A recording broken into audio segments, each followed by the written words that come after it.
इस डिजिटल दौर में एक मुस्लिम के लिए कैरेक्टर बिल्डिंग बड़ा मुश्किल है। शायद बहुत आसान भी है अगर देखा जाए और बहुत मुश्किल भी है। आप क्या समझते हैं इस बारे में? देखिए, आज के जो एरा है ये एक डिजिटल एरा है। अब हम एक डिजिटल एरा में इंटर हो चुके हैं और यहाँ पर इस वक्त जो सबसे ज़्यादा फोकस करने की ज़रूरत है वो है कि कैरेक्टर बिल्डिंग ऑफ अ मुस्लिम, एक मुसलमान की कैरेक्टर बिल्डिंग इस दौर में कैसी होगी, ये हम सब की फ़िक्र होनी चाहिए as a parent and as an elder generation you can say. तो अभी आजकल के टाइम में जैसे हम पहले की अपब्रिंगिंग हुआ करती थी उससे थोड़ा सा डिफरेंट होगा। क्यों होगा? क्योंकि आजकल जो है आपको पता है कि बच्चों के हाथों में अर्ली एजेस में मोबाइल फ़ोन आ जाते हैं और ये आज के दौर की नीड भी है, ज़रूरत भी है। अब टू मच इंफॉर्मेशन जो होती है ना, दैट इज़ हार्मफुल, क्योंकि आपका माइंड यंग है, आप कंफ्यूज हो जाते हैं। बहुत से लोगों को बहुत से प्लेटफॉर्म्स का, जो अगर मैं अर्निंग प्लेटफॉर्म्स की बात करूं तो उनको पता ही नहीं है कि इसमें से कौन सा प्लेटफॉर्म जो है वो हलाल अर्निंग का है, कौन सा हराम अर्निंग का है। दे जस्ट नो कि मैं ऐसा करूंगा तो मुझे अर्निंग हो जाएगी, ठीक है। तो यहाँ पर उनको अवेयरनेस देने की ज़रूरत। दूसरा जो अच्छा, मेरा यहाँ पे सवाल है सर, मैं आपको इंटरप्ट कर रही हूँ। छोटी एज से बच्चों को किस तरीके से ट्रेन किया जाए कि उनकी टाइमिंग बन जाए, उनकी रूटीन बन जाए, एक तो ये, और फिर उसके साथ साथ उनको सही गलत का भी पता हो कि हमें अगर मोबाइल उठाना है तो क्या देखना है क्या नहीं। एग्जैक्टली। अब यहाँ पर जो एक बहुत इम्पॉर्टेंट पार्ट है और जो अक्सर मिसिंग है वो ये होता है कि बच्चे को अगर मोबाइल फ़ोन दिया हुआ है तो पेरेंट्स ख़ुद भी मोबाइल फ़ोन में ही बिज़ी रहते हैं। ये वो पार्ट है जहाँ पर जो है फोकस की ज़रूरत है। बच्चे को टाइम देना होगा, यंग माइंड है। जब पेरेंट जो है, माँ बाप जो है वो खुद ही मोबाइल फ़ोन यूज़ करते रहते हैं और उनका स्क्रीन टाइम बहुत ज़्यादा होता है, तो जाहिर सी बात है कि वो अटेंशन नहीं दे सकते कि बच्चा मोबाइल के ऊपर क्या एक्टिविटी परफॉर्म कर रहा है। तो वहाँ पर उनको ज़रूरत है उस बच्चे के साथ बैठकर, जैसे पहले के ज़माने में साथ बैठकर टीवी देखा जाता था, तो अगर खुदा न खास्ता कभी कोई ऐसी मामला होता था तो एक शर्म और लिहाज के मामले में या तो चीज़ को बंद कर दिया जाता था, चैनल चेंज कर दिया जाता, फॉरवर्ड कर दिया जाता था, क्योंकि एक लिहाज होता है, एक दूसरे का ख्याल होता है, ठीक है। तो जब बच्चा मोबाइल यूज़ करे तो पेरेंट्स को चाहिए कि उसके साथ बैठकर मोबाइल यूज़ करें, ताकि उसको मोबाइल यूज़ करने का तरीका पता चले कि मुझे कौन सी इन्फॉर्मेशन को लेना है और कौन सी इन्फॉर्मेशन को नहीं लेना है। तो you have to train step by step. एक कोई पर्टिकुलर फार्मूला तो नहीं है कि ऐसे होगा, क्योंकि हर बच्चे का जो नेचर होता है वो अलग होता है। सही है। कुछ बच्चे जी, कुछ बच्चे जो है वो एग्रेसिव नेचर के होते हैं, कुछ जो है वो अंडरस्टैंडिंग नेचर के होते हैं, तो उनको उसके हिसाब से ही डील करना पड़ता है। लेकिन इम्पॉर्टेंट ये है कि बच्चे को अटेंशन और टाइम चाहिए होता है। वो टाइम आपको निकाल कर उसको क्वालिटी टाइम देना पड़ेगा, उसको बैठकर बताना पड़ेगा और अपने दीन को भी साथ साथ लेकर चलना पड़ेगा। नबी करीम सल्लल्लाहु अलैहि वसल्लम की हदीस भी उनको सुनाना पड़ेगी। तो जब ये बच्चों के ऊपर बहुत इफ़ेक्ट करता है। बच्चा आज की दौर में कंज्यूम कर रहा होता है कि दज्जाल आएगा, दज्जाल आएगा।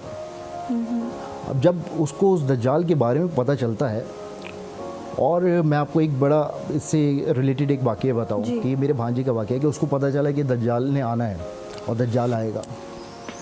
तो उसको जब एक हदीस सुनाई और उसको एक बात पता चली, तो उसको पता चला तो अपने मेरी बहन से कहता है कि मम्मा हम ऐसा करेंगे कि हम मदीना में घर ले लेंगे। तो मदीना में घर ले लेंगे तो बहुत अच्छी बात है, क्यों ले लेंगे? क्या लगेगा? क्योंकि दज्जाल वहाँ नहीं आ सकेगा। तो उस बच्चे को, उस यंग माइंड में ये अवेयर वो हो गया कि ठीक है दज्जाल आएगा, लेकिन मदीना में ले लूँगा तो नहीं आएगा। तो आपको बहुत यंग एज से जो है उनको उस तरीके से लेकर चलना पड़ता है। और बहुत सारे फैक्टर्स हैं आज के दौर में, जो एक मिसयूज़ है जो मोबाइल फ़ोन्स का। जिस तरीके से बहुत सारे केसेस ऐसे हुए कि लड़कियां जो है वो घर से भाग गई, यंग एज की लड़कियां थी, टीन एज की लड़कियां थी, वो मोबाइल पर गेम्स वगैरह खेल रहे हैं, कोई बात हुई, कुछ हुआ, दोस्ती हुई और जो है ना वो घर से भाग गए। इस तरीके के मामलात भी हुए। तो ये क्यों हुआ? क्योंकि कहीं ना कहीं कुछ ना कुछ लैकिंग थी।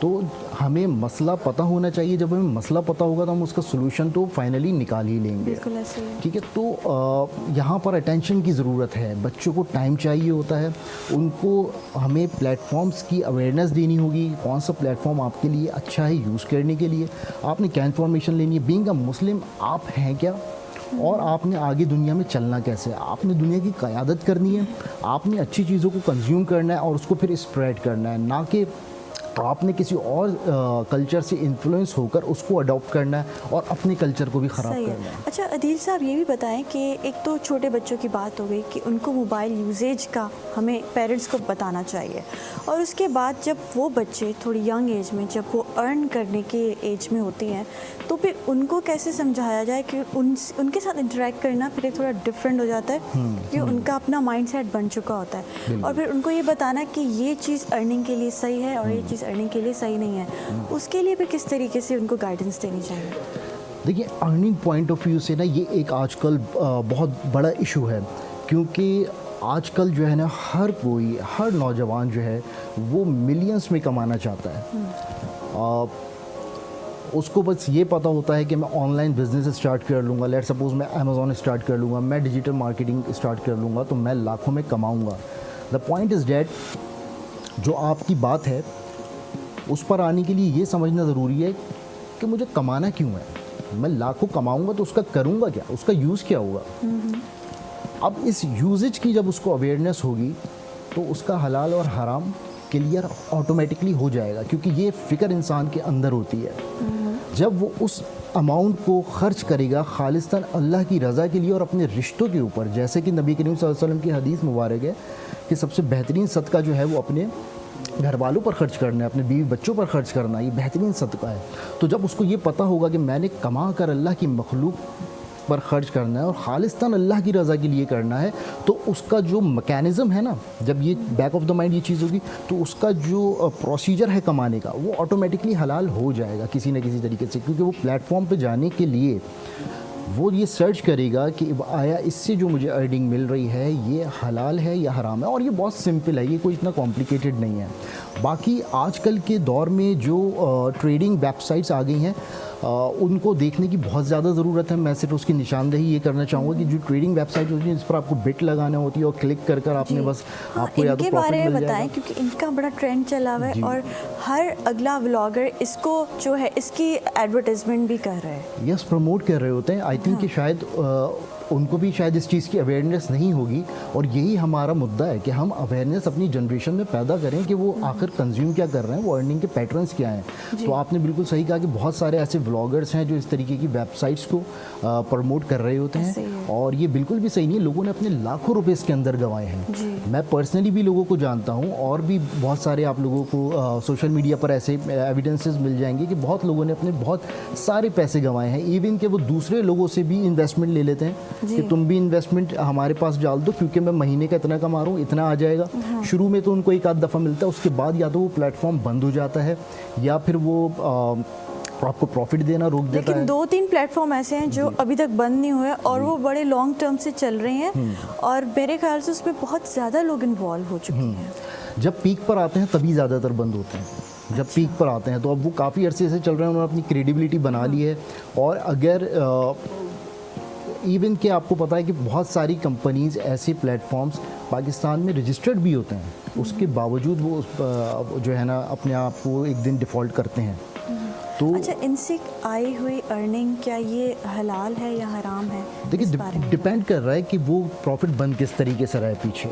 अगर सिर्फ बैटिंग हो रही है, सिर्फ जो है ना आप उसमें अपना एक तरीके से जैसे कह लें ना कि आप बैट लगाते हैं कि अगर 2 टीमों का मैच हो रहा है, फला टीम जीती तो मैं इतने पैसे दूंगा, ये बैटिंग हो गई ना एक तरीके की। इस तरीके के जो ट्रेडिंग वेबसाइट्स होती हैं जहाँ पर पीछे का मैकेनिज़्म आपको नहीं पता होता, कोई सेल परचेज़ नहीं हो रही होती, या जो हो रही होती है डमी हो रही होती है, तो यहाँ पर जाहिर सी बात है कि वो जो है आपको पता चल जाएगा उसी चीज़ से कि जहाँ पर इस तरीके का मामला है वो अलग है। लेकिन जहाँ तक ताल्लुक़ है, मैं यहाँ पर ये भी पता चलूँ कि क्रिप्टो करेंसी के जहाँ तक ताल्लुक़ है, तो इसके बारे में जो है ना अभी तक कोई ऐसा पर्टिकुलर कोई ऐसा ना किसी की तरफ से फतवा आया है ना कुछ है, क्योंकि यहाँ पर सेल और परचेज़ तो बहरहाल हो रही है। जिस तरीके से हम डॉलर चेंज कराते हैं पाकिस्तानी रुपीज़ में, तो ये सेम ही है, इसी तरीके से ही है।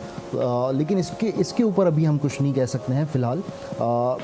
लेकिन इसके अलावा जो इस तरीके की वेबसाइट प्लेटफॉर्म्स हैं जहाँ पर सिर्फ बैटिंग हो रही है और उसके ऊपर आपको प्रॉफिट मिल रहा है, जिसको ट्रेडिंग वेबसाइट्स कहा जा रहा है कि ट्रेड हो रही है, बेसिकली ट्रेड नहीं हो रही है और लोग अपने लाखों पैसे उसमें गंवा रहे हैं, तो उनको उनसे इज्तनाब करें। ऑनलाइन अर्निंग का बेहतरीन ज़रिया है कि आप जो है अपना रिटेल उस पर करें, अपनी सर्विसेज उस पर सेल करें। जिस तरीके से आप किसी एरिया में आउटलेट अपना ओपन करते हैं, उसी तरीके से आप ऑनलाइन अपना आउटलेट ओपन करें, उसकी डिजिटल मार्केटिंग करें, ज़्यादा से ज़्यादा हलाल तरीके जो हैं ढूंढने की कोशिश करें, और वो जहाँ पे आपके पैसे भी ना जाएं कहीं इधर उधर, और आपकी अमाउंट आपके हाथ में हो, आपकी इन्वेस्टमेंट आपके हाथ में हो। अच्छा, ये भी एक मुझे बड़ा मसला लगता है कि आजकल हमारे जो यंगस्टर्स हैं वो आपने कहा ना कि वो हलाल की तरफ जाए और लेकिन हमारे यहाँ एक बड़ी दौड़ लग गई है कि मुझे ये भी चाहिए और मतलब आईफोन चाहिए और बड़ी से बड़ी अच्छी चीज़ें चाहिए मुझे। तो इस चक्कर में फिर हमारी जो यूथ है वो ज़रा इन तरीक़ों के पीछे भागती है कि शॉर्टकट की तरफ ना, कि बस जल्दी पैसे आ जाएं, मेरी ये ख्वाहिश पूरी हो जाए, जल्दी पैसे आ जाए, मुझे वो मिल जाए। तो इसके लिए क्या करना चाहिए? यूथ को कैसे समझाना चाहिए? यूथ जो है ना वो समझने के लिए ना भी थोड़ी सी हमारी तैयार नहीं है इस मामले में, और उसी के लिए कोशिश और काविश है कि वो पहले तो समझने के लिए तैयार हो जाए। बहुत सारे, सब एक जैसे नहीं होते, बहुत सारे लोग जो है वो इस बात को समझते भी हैं। अब आपका जो सवाल है वो अपनी नौइयत का बहुत अच्छा सवाल है कि आजकल जो है लग्जरीज़ के पीछे नौजवान जब भाग रहा है तो वो चाहता है कि वो कोई अर्निंग करे, कि कोई शॉर्टकट उसको मिले। लेकिन देखें, मुख्तसर जो रास्ता होता है ना वो कभी भी तवील नहीं होता है। और ये बात याद रखिए कि जो अक्लमंद इन्वेस्टर होता है ना, वो इन्वेस्ट करता है अपने ग्रो करने में, अपने कारोबार में, अपने ऊपर इन्वेस्ट करता है। वो अपने लाइबिलिटीज़ को नहीं बढ़ाता। लाइबिलिटीज़ क्या होती है, मैं आपको एक एग्जांपल दूंगा, शायद हमारे नौजवानों को भी इससे ये बात समझ में आए कि लाइबिलिटीज़ बेसिकली, हम अगर अच्छा कमाने लगे तो हम सबसे पहले क्या करेंगे, गाड़ी ले लेंगे। ठीक है, गाड़ी हम ये समझते हैं अकाउंटिंग की टर्म में कि ये हमारा एक कैपिटल जो है, एक एसेट इंक्रीज़ हुआ है, जबकि ऐसा नहीं है, आपकी एक लाइबिलिटी इंक्रीज़ हुई है। सही है। वो लाइबिलिटी क्या है कि अब आप हर महीने, एक तो वो गाड़ी डिवैल्यू भी हो जाएगी जैसे ही आपने ले ली, उसके बाद वो गाड़ी हर महीने काम निकालेगी तो आप खर्चा करेंगे, आप उसमें पेट्रोल भर पाएंगे, खर्चा करेंगे। ठीक है, तो आपका जेब से पैसा निकलना शुरू हो गया। That is your liability. आपने अपनी लाइबिलिटी बढ़ा ली, आप पाल रहे हैं, एक चीज़ ले ली। आप जैसे बच्चे पाल रहे हैं, बीवी पाल रहे हैं, तो गाड़ी है तो गाड़ी भी पाल रहे हैं, गाड़ी भी पाल रहे हैं। तो अब लेकिन इस पैसे को अगर आप किसी ऐसी जगह पर इन्वेस्ट करें जहाँ से आपको थोड़ा लेकिन आना शुरू हो जाए, यानी वहाँ पर आपके पॉकेट से पैसा निकल रहा है, यहाँ पर आपकी कहीं आप इन्वेस्ट करते हैं, आपकी पॉकेट में पैसा आ रहा है। मतलब आप स्मार्ट इन्वेस्टर बन जाएं, स्मार्ट इन्वेस्टर बन जाएं। और इसी तरीके से मोबाइल फ़ोन्स का भी, इतने महंगे महंगे मोबाइल्स, ठीक है आप लें, कोई मसला नहीं है, लेकिन उसके लिए शॉर्टकट्स को अपनाना और उसमें किसी एहसास कमतरी में आना कि मेरे पास फ़लाँ ब्रांड का फ़ोन नहीं है, और फिर वो फ़ोन लेने के बाद टेंशन में आ जाना कि कहीं ये छिन ना जाए, तो इसका क्या फ़ायदा। और छिन भी जाते हैं हमारे यहाँ पाकिस्तान में, तो ये रोज़ का मामूल है। और उसके बाद जो है चीज़ डिप्रेशन पे आ जाता है। हाँ। अच्छा, हमारी यूथ बहुत ज़्यादा डिप्रेशन की तरफ भी जा रही है, इस पर भी बात करेंगे। हाँ। ये बड़ा ज़रूरी है कि इस चीज़ को हम एड्रेस करें कि डिप्रेशन को ख़त्म कैसे किया जाए। ये असल में बड़ा, एक तो हम लोग तकरीबन हर टॉपिक में ये आ ही जाता है किसी ना किसी तरीके से, क्योंकि ये मेंटल हेल्थ जो है ना बहुत ज़्यादा इफ़ेक्ट हो रही है हर तरीके से। मतलब अगर कोई होम मेकर है, घर पे बैठी है ख़वातीन, तो वो भी अफेक्टेड हैं, जो बिज़ी हैं, काम कर रहे हैं वो भी, जो अमीर है वो भी अफेक्टेड है, जो गरीब है वो भी अफेक्टेड है। ऐसा क्यों है? अच्छा देखिए, डिप्रेशन जो है ना वो वाकई एक दीमक है, और इसके साथ ज़िंदगी गुजारी तो नहीं जा सकती, इससे तो निकलना ही पड़ेगा। अब जिस तरह एक डॉक्टर होता है ना, जो बीमारी को दवा देने से पहले डायग्नोस करता है कि है क्या, मसला क्या है, तो डिप्रेशन भी ऐसा ही है। पहले डायग्नोस करना पड़ेगा कि मसला क्या है और कहाँ से है, और फिर उसको पर्टिकुलरली पर्सन टू पर्सन उसके ट्रीटमेंट्स होते हैं, उनको सेशंस होते हैं उनके साथ, जिससे उनकी लाइफ कुछ बेहतर हो सके। लेकिन यहाँ पर मैं एक बात आपको बता सकूँ, अगर हम एक अल्टीमेट सोल्यूशन पे पहुँचे ना, एक ऐसा सोल्यूशन जो सबके लिए हो, वो ये है कि अल्लाह पर तवक्कल। आपको पता है कि एक मुसलमान जो है ना, उसके लिए उसको डिप्रेशन नहीं हो सकता, उसको डिप्रेशन, मुसलमान है और डिप्रेशन हो जाए, हैरत की बात है। बिल्कुल सही कह रहे हैं। ठीक है। अब डिप्रेशन होता क्यों है? जो कॉमनली हम माशरे में देख रहे हैं ना, वो इसलिए कि रिश्तों की वजह से, रवैयों की वजह से, कि आपस के रिश्ते अच्छे नहीं हैं, भाई ने ये कह दिया, वालिदैन ने ये कर दिया, या औलाद ने कुछ कर दिया, या लाइफ पार्टनर के साथ रवैये अच्छे नहीं हैं। अच्छा, तो क्या वो रवैये, वो चीज़ें हम लोग इग्नोर करना शुरू कर दें? नहीं, इग्नोर तो नहीं कर सकते, लेकिन वो हमें रवैये अच्छे लगते क्यों नहीं हैं? ये वजह है कि क्यों नहीं लगते, क्योंकि हम एक्सपेक्ट कर रहे हैं, मैं आपके साथ अच्छा रवैया रख रहा हूँ और मेरी ये उम्मीद ऑटोमेटिकली बन रही है कि आप भी मेरे साथ अच्छा ही करेंगे। तो ये तो कोई नेकी ना हो, ये तो मेरा जो अच्छा रवैया है ये अल्लाह के लिए तो नहीं हुआ, ये तो आपसे रिएक्शन लेने के लिए हो गया। तो ये तो बात नहीं हुई। अब मेरे माँ बाप हैं, जैसे भी मेरे साथ में करें, मगर मैंने तो उनका एहतराम करना है खालिस्तन अल्लाह के लिए। जब मेरे जहन में ये होगा कि मैं इनके साथ जो इनकी फरमाबरदारी कर रहा हूँ, जो मैं अपने भाई का ख्याल कर रहा हूँ, जो मैं अपनी औलाद पे खर्च कर रहा हूँ, ये मेरे साथ क्या करेंगे मुझे नहीं पता, वह मेरा अल्लाह तो देख रहा है और मैं तो उसी के लिए कर रहा हूँ। उसने कहा है कि माँ के कदमों के नीचे जन्नत है, तो मैं तो कदमों में ही रहूँगा।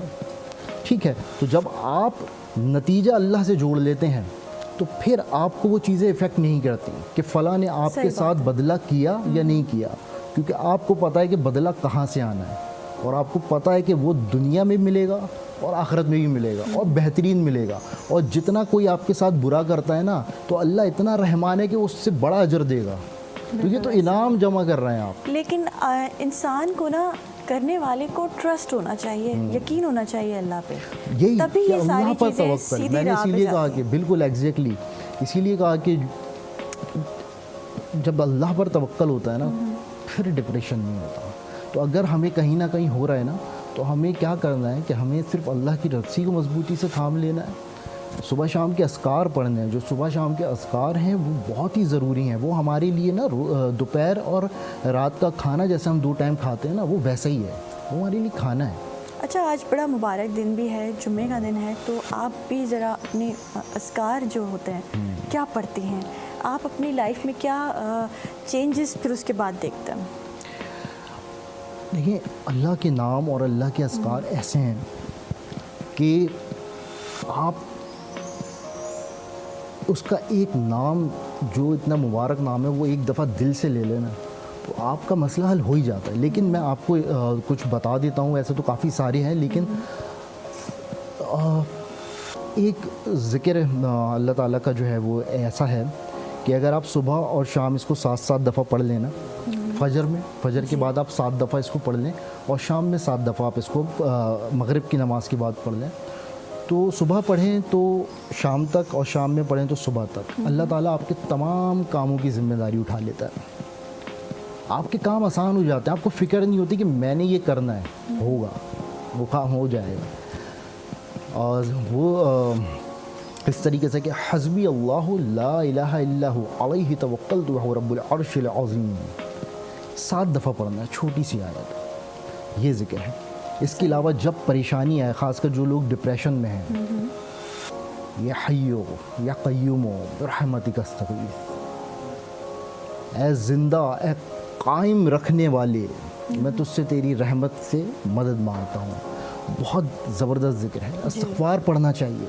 इस्तिग़फ़ार के लिए जो है ना बहुत बहुत बरकतें हैं इस्तिग़फ़ार की, रिस्क खुलता है, बहुत सारी चीज़ें होती हैं। और एक चीज़ मैं आपको बताऊं कि अक्सर लोगों को बोले ना कि तुम इस्तिग़फ़ार पढ़ो तो उनको कहीं बुरा लग जाता है। हाँ, उनको पता नहीं कि वो अंदर यहाँ कि हम पता नहीं हमें गुनाहगार समझ क्या कर दिया है। हाँ, ऐसी बात नहीं है, ऐसी बात नहीं है। हमारे नबी करीम सल्लल्लाहु अलैहि वसल्लम भी इस्तिग़फ़ार की तस्बीह किया करते थे, तो हम सबको करना चाहिए और ये बहुत फ़ायदेमंद रहती है। तो ये कुछ